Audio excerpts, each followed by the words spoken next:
Imagine two bitter rivals today, Israel and Iran, once secretly cooperating during one of the Middle East's bloodiest conflicts. How did friends turn into fierce foes?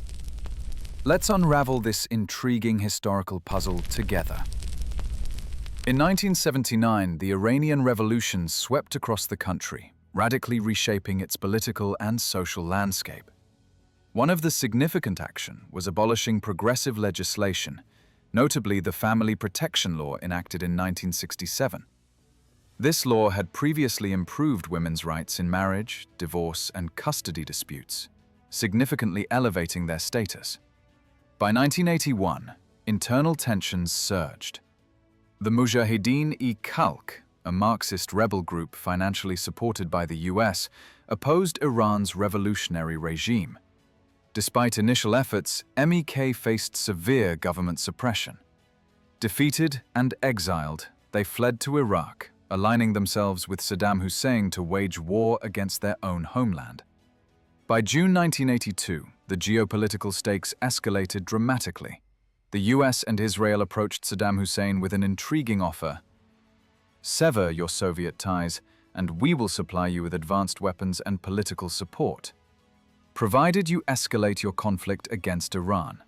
The intrigue intensified in 1983, when Britain and the US arrested a Soviet spy.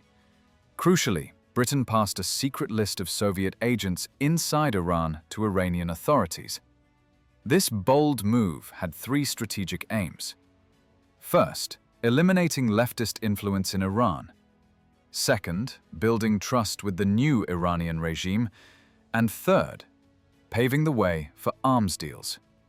Iran responded forcefully. Thousands of leftist activists and intellectuals were arrested, including Nureddin Kianouri, head of the influential Today party. Historian Ervand Abrahamian, in his seminal work Tortured Confessions, argues this crackdown decisively secured conservative dominance within Iran.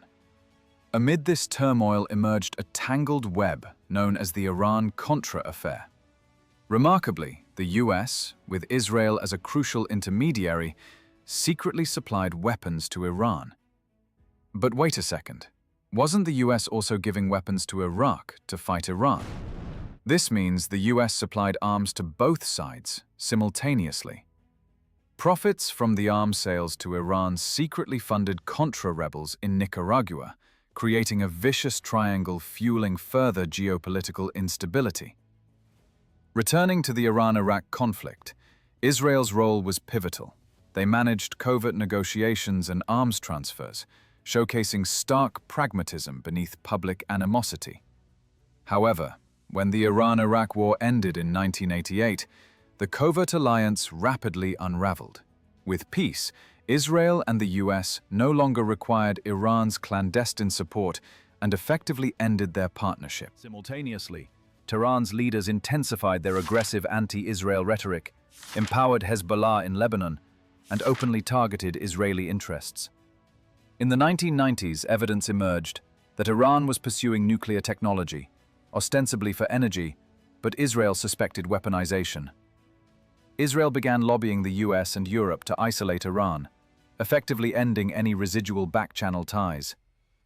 Plus, after Ayatollah Khomeini's death, pragmatists like Rafsanjani briefly gained influence, but hardliners, especially under Ahmadinejad from 2005 onward, escalated extreme anti-Israel rhetoric.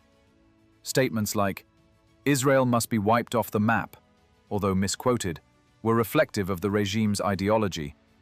Simultaneously, Israel cultivated stronger bonds with Iran's regional adversaries, Saudi Arabia, the UAE, and the United States.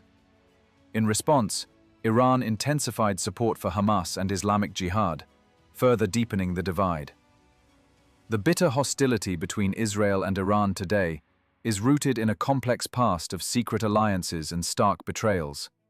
Political pragmatism once made them unlikely allies, but ideological divides turned them into bitter enemies.